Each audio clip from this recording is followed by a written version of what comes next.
Pasukan Rusia berhasil menghancurkan 5 unit peralatan militer milik Angkatan Bersenjata Ukraina di daerah Torets dalam upaya untuk mencegah penetrasi pertahanan di wilayah tersebut.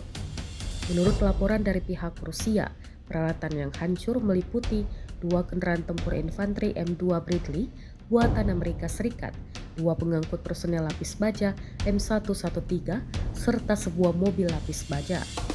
Serangan ini disebut terjadi menjelang gencatan senjata 3 hari yang direncanakan berlangsung di kawasan itu, namun videonya baru beredar Sabtu 10 Mei 2025. Rusia mengklaim bahwa operasi militer ini bertujuan untuk mempertahankan kendali atas garis pertahanan di Torets yang dianggap sebagai titik strategis dalam konflik yang masih berlangsung.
Download Tribun X sekarang, menghadirkan lokal menjadi Indonesia.